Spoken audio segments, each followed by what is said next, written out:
All right, hey everybody. We're going to try to continue along with this interest section of the unit. We worked on simple interest, we worked on compounded interest.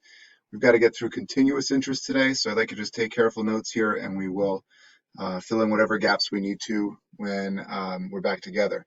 So as you see on the top of page 16 here, we're dealing with what's set up as a 12% annual interest rate. And if we were to just calculate it the one time per year, otherwise known as annually, we would add that 12% to 100% and multiply by the initial amount, which is in this case $1,000. And the account balance after 1 year would be a 1,120. Just by using all of this information in our calculator, that's what we would come up with. When we change it to semi-annually, what ends up happening is we go more than once per year now. Semi-annually means we're going to apply this interest twice per year.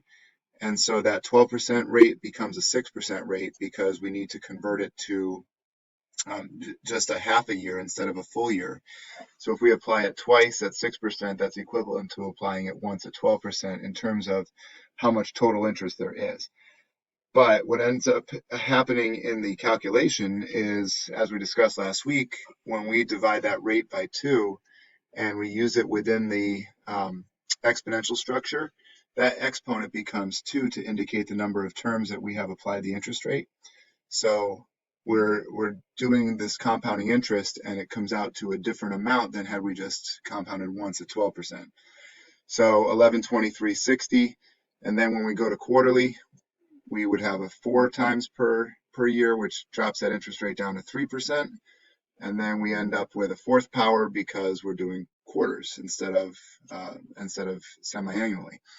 And so it's going up again from 1123, it's now 1125. If I change it one more time to monthly, now I'm at 12. The interest rate drops to 1%, but now my exponent is up to 12. So we're sort of going back and forth there with dropping the interest rate and raising the exponent. And you can see that this amount is going up all the time. However, the amount that it's going up by is starting to flatten. So it's not necessarily going to keep increasing the way we see it increasing at the beginning.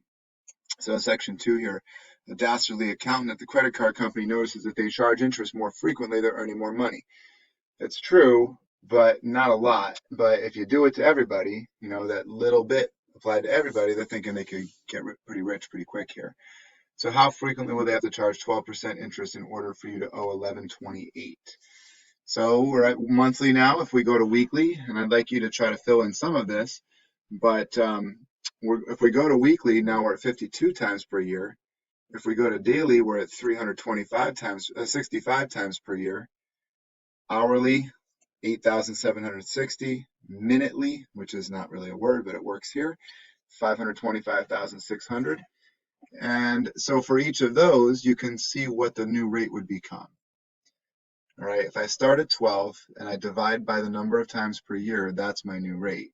So for each of these, I'm just going to use a fraction because the decimal that it comes out to is long and unwieldy. So we've got the fraction version, and that fraction version is what ends up in your exponential structure too. So look carefully at this. What we're seeing is the fractional interest rate having divided the original 12% by the number of times per year coming after the plus sign. And then we're getting a new exponent each time that's equivalent to the number of times per year that we apply that interest. So simply entering those into your calculator, we end up with these amounts. So we're getting above 1127 now, but you can see at the beginning when we applied it more frequently, we added $3 to the situation here. But now at this point, we're only adding 13 cents when we change from weekly to daily.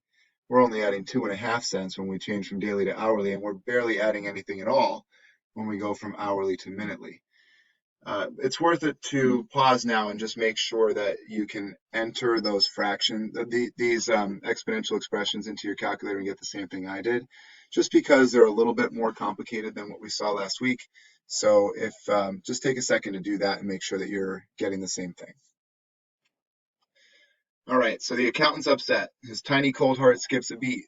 He can't even get to 1127.50. So he's thinking, what if we charged interest all the time? Just always charging interest. Not every minute, but always. We couldn't, if we could compound that interest infinite times per year, we could make infinite dollars according to this accountant. So this is how we check that out. So we're going to keep it simple here. We're going to change that interest rate to 100%. And if it was 100%, then every dollar you put in would become $2 because you would be adding 100% of the value. So if we charge $1 over a year, we should have $2, right?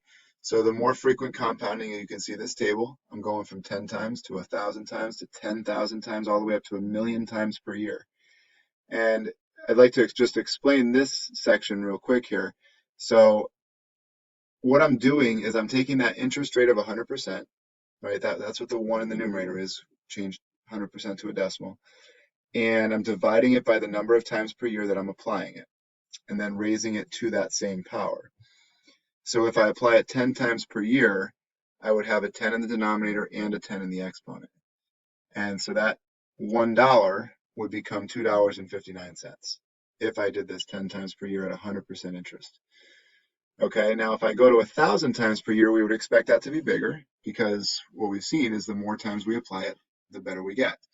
So what happens now is my denominator changes to 1,000, so does my exponent. Now I'm at $2.72 if I round. So it's getting better. 10,000 times, $2.72 still. 100,000 times, it's still $2.72. Now you can see the difference when you go out to the fourth decimal place. But when I do it 1,000,000 times, 4 decimal places isn't even enough anymore. So it looks like it's flattening out, and so the scheme has gotten defeated. Math has defeated the dastardly accountant. So let's see what's going on here. If we were to take this out infinite times, this is on page 17, what's going on here is that there's a limit to this function. And if we compound frequently, sure, it's still going up, but it's going up so at such a minuscule rate that you can't even see it anymore. It's a fancy concept, talking calculus fancy here, this limit scenario. But even if we were to put infinity into that last column, it was going to approach a certain value. It's not going to go above it. And that's because of the whole dividing by the same number that we're raising the expression to.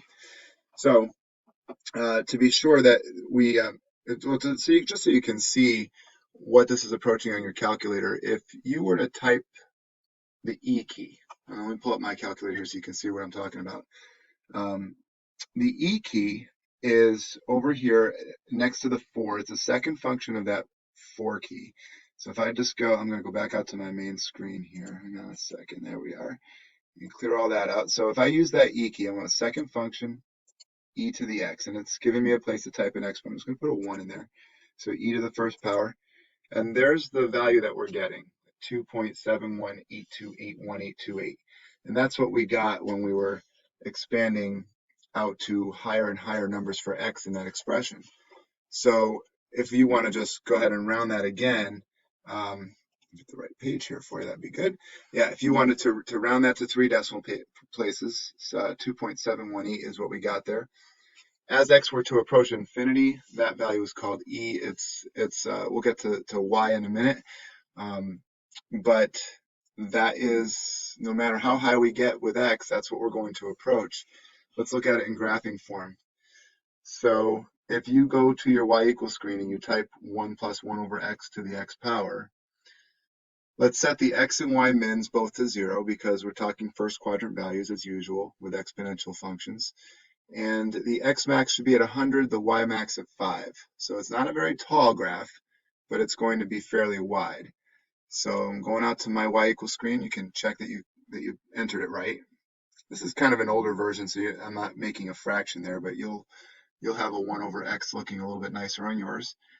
And then when I went to the window, I changed my x min and y min both to 0.